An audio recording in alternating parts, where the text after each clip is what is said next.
राहुल गांधी का नाम हो या प्राइम मिनिस्टर नरेंद्र मोदी का, राज ठाकरे का हो या दिग्विजय सिंह का, इंडियन डेमोक्रेसी की सबसे बड़ी डिबेट आज भी वही है जो 2 दशकों पहले शुरू हुई थी। Ballot paper versus electronic voting machine. Supreme court से लेके दिल्ली हाई कोर्ट तक और कर्नाटका के स्टेट इलेक्शन कमीशन से लेके महाराष्ट्र के सिविक पोल्स तक हर जगह ये सवाल घूम रहा है, क्या इलेक्ट्रॉनिक मशीन्स पर भरोसा किया जा सकता है या डेमोक्रेसी की असली एसेंस के लिए वापस बैलेट पेपर की तरफ लौटना होगा। और इस डिबेट के बीच पॉलिटिकल लीडर्स और लीगल माइंड्स दोनों अपनी अपनी साइड पर खड़े दिखते हैं, यानी कि एक तरह से वोट की क्रेडिबिलिटी और देश की राजनीति का भविष्य दांव पर है। दिल्ली हाई कोर्ट का रीसेंट जजमेंट इस कंट्रोवर्सी का एक फ्रेश चैप्टर है। चीफ जस्टिस DK उपाध्याय और जस्टिस तुषार राव गदेला की बेंच ने एक PIL को डिसमिस कर दिया जो कहती थी कि जनरल इलेक्शंस सिर्फ बैलेट पेपर से होने चाहिए, EVM से नहीं। पिटिशनर उपेंद्र नाथ दलाई ने कोर्ट से कहा था कि EVM से वोटिंग सिक्योर नहीं है और उनका मिसयूज हो सकता है, लेकिन कोर्ट ने साफ कह दिया that all the issues raised in the PIL had engaged attention of various courts including the Supreme Court on various occasions। Bench ने रिलायंस लिया सुप्रीम कोर्ट के पिछले साल के judgment Association of Democratic Reforms versus Union of India and another में, जिसमें apex court ने hold किया था that EVMs simple, secure and user friendly है और VVPAT सिस्टम ने वोट वेरिफाइबिलिटी को स्ट्रेंथन किया है।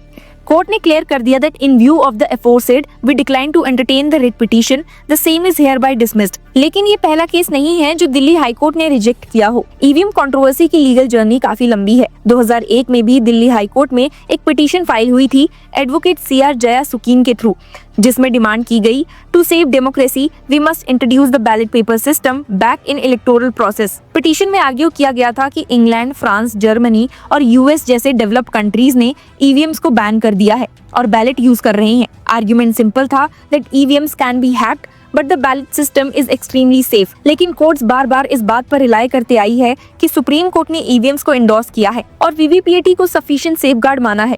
दर्शकों, ये डिबेट कोर्ट से उठकर अब फील्ड्स पर भी आ गई है। बिहार के असेंबली इलेक्शंस के लिए इलेक्शन कमीशन ने EVM बैलेट पेपर में नए चेंजेस इंट्रोड्यूस किए। कैंडिडेट्स के कलर्ड फोटोग्राफ्स प्रोमिनेंट होंगे, सीरियल नंबर्स बोल्ड फ्रंट में होंगे और यूनिफॉर्मिटी मेंटेन की जाएगी। कमीशन का कहना है कि ये क्लैरिटी और रीडेबिलिटी के लिए है, लेकिन ऑपोजिशन इसे भी कॉस्मेटिक रिफॉर्म बोलकर रिजेक्ट करती है और कहती है कि असली सॉल्यूशन बैलेट पेपर वापस लाना ही है। लीगल पॉइंट ये है कि कॉन्स्टिट्यूशन का आर्टिकल 324 इलेक्शन कमीशन को प्रिलिमिनरी पावर्स देता है इलेक्शंस कंडक्ट करने के लिए, लेकिन कॉन्स्टिट्यूशन खुद ये नहीं बताता कि वोटिंग किस तरीके से होगी, बैलेट या फिर मशीन। इसी एम्बिगुइटी को कर्नाटका के state election commissioner JS Sangreshi ने पॉइंट आउट किया जब उन्होंने कहा the constitution does not say whether the polls should be conducted through EVMs और ballots, leaving the option to election commissions. Sangreshi ने तो और आगे जाकर बैलेट को one of the best practices in democracy कहा और डिफेंड किया कि काउंटिंग में सिर्फ 2-3 घंटे एक्स्ट्रा लगेंगे, लेकिन ट्रांसपेरेंसी ज्यादा होगी।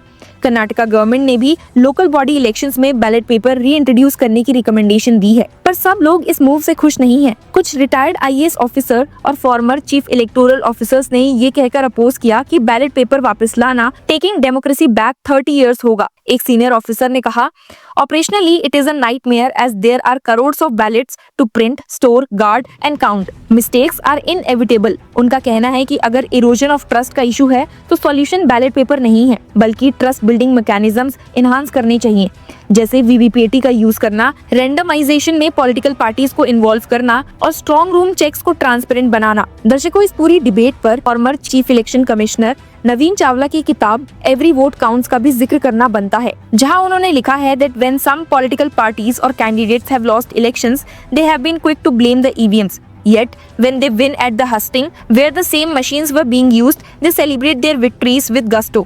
चावला ने ये भी कहा था कि नए जनरेशन्स के EVMs मोर फुल प्रूफ हैं और ये भी रिमाइंड करवाया कि EVMs ने इन्वायरमेंटल कॉस्ट बचाई है, लैक ऑफ ट्रीज कट होने से बचे हैं। लेकिन पॉलिटिक्स में लॉजिक हमेशा काम नहीं करता। राहुल गांधी और दिग्विजय सिंह जैसे लीडर्स ओपनली कह रहे हैं कि EVMs में वोट थेफ्ट पॉसिबल है। राहुल गांधी ने कर्नाटका के अलन कॉन्स्टिट्यूएंसी में 6000 वोट्स डिलीट करने के अटेम्प्ट का एलिगेशन भी लगाया है, जिसे इलेक्शन कमीशन ऑफ इंडिया ने भी रिजेक्ट कर दिया और बोला कि no online vote deletion could occur without due process. Digvijaya Singh ने तो ग्लोबल इलेक्शन मैनिपुलेशन का एंगल तक ऐड कर दिया और डिमांड की कि बैलेट पेपर्स वापस लाए जाएं ताकि अकाउंटेबिलिटी हो। सिंह ने एक्स पर लिखा है can we entrust democracy to machines और foreign software, VVPAT slips must be provided to every voter.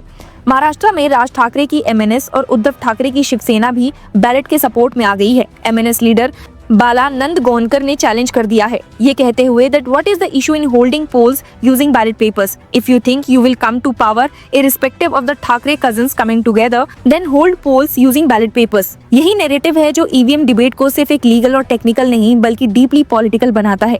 Opposition के लिए बैलेट पेपर्स का डिमांड एक तरह से बीजेपी और ईसीआई को कॉर्नर करने का पॉलिटिकल टूल है, जबकि बीजेपी और ईसीआई इंसिस्ट करते हैं कि ईवीएम सिक्योर है। फिर भी लीगल एम्बिग्युइटी यहाँ है कि आर्टिकल 324 के अंडर इलेक्शन कमीशन के डिस्क्रिशन को कैसे रेगुलेट किया जाए। अगर state election commission ballot paper choose करते हैं और ईसीआई ईवीएम इंसिस्ट करती है तो कन्फ्लिक्ट कैसे रिजॉल्व होगा? कर्नाटका स्टेट इलेक्शन कमीशन ने ओपनली कहा, state election commission is an autonomous body and goes by the acts. It does not need to take permission from the Election Commission of India to prepare its own electoral list and switch to ballot papers। ये stance future में एक federal conflict create कर सकता है जिसमें centre backed ECI और state commissions opposite directions में खड़े हो जाएंगे। पॉलिटिकल और लीगल एक्सपर्ट्स दोनों एग्री करते हैं कि इशू सिर्फ टेक्नोलॉजी का नहीं, इशू ट्रस्ट का है। जो पार्टी हार जाती है वो ईवीएम्स को ब्लेम करती है, जो पार्टी जीत जाती है वो ईवीएम्स को बेस्ट प्रैक्टिस बोलती है। यही वजह है कि कोर्ट्स के रिपीटेड एंडोर्समेंट्स के बावजूद पब्लिक और पॉलिटिकल सस्पिशंस खत्म नहीं हो रहे।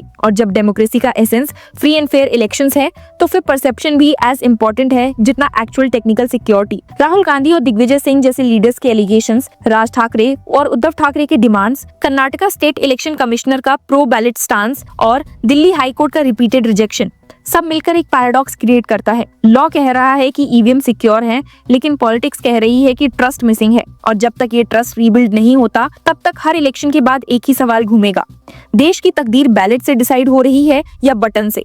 ये डिबेट अब सिर्फ एक इलेक्टोरल इशू नहीं बल्कि एक कॉन्स्टिट्यूशनल डिलेमा भी है। आर्टिकल 324 के प्लेनरी पावर्स और आर्टिकल 14 के इक्वालिटी क्लॉज के बीच एक बैलेंस कैसे स्ट्राइक किया जाए? क्या हर वोटर को एक ऐसे मेथड गारंटी होनी चाहिए जिसमें उसका फेथ हो, या फिर स्टेट और ईसीआई को एफिशिएंसी और मॉडर्नाइजेशन को प्रायोरिटी देना चाहिए?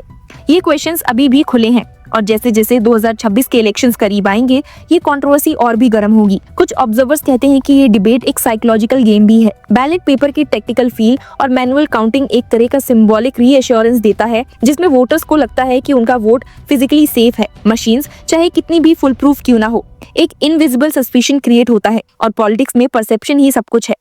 अल्टीमेटली बैलेट और ईवीएम की ये लीगल पॉलिटिकल लड़ाई एक ही पॉइंट पर कन्वर्ज होती है, ट्रस्ट। कोर्ट रिपीटेडली कह रहा है कि ईवीएम सेफ है और वीवीपीटी सफिशिएंट है, लेकिन पॉलिटिकल लीडर्स कह रहे हैं कि जब तक पेपर बैलेट नहीं आता फेथ रिस्टोर नहीं होगा और वोटर्स अपने अपने बाइसेस के हिसाब से डिसाइड कर रहे हैं कि किसको बिलीव करें। इंडिया का डेमोक्रेसी इस क्रॉस रोड पर है जहां हर इलेक्शन के बाद ये डिबेट और तेज होगी। असली सवाल ये है कि क्या इंडियन डेमोक्रेसी अपने लोगों का ट्रस्ट वापस जीत पाएगी, चाहे बैलेट हो या फिर बटन? आपका इस पर क्या कहना है? हमें कमेंट्स में जरूर बताइए एंड कीप फॉलोइंग अस।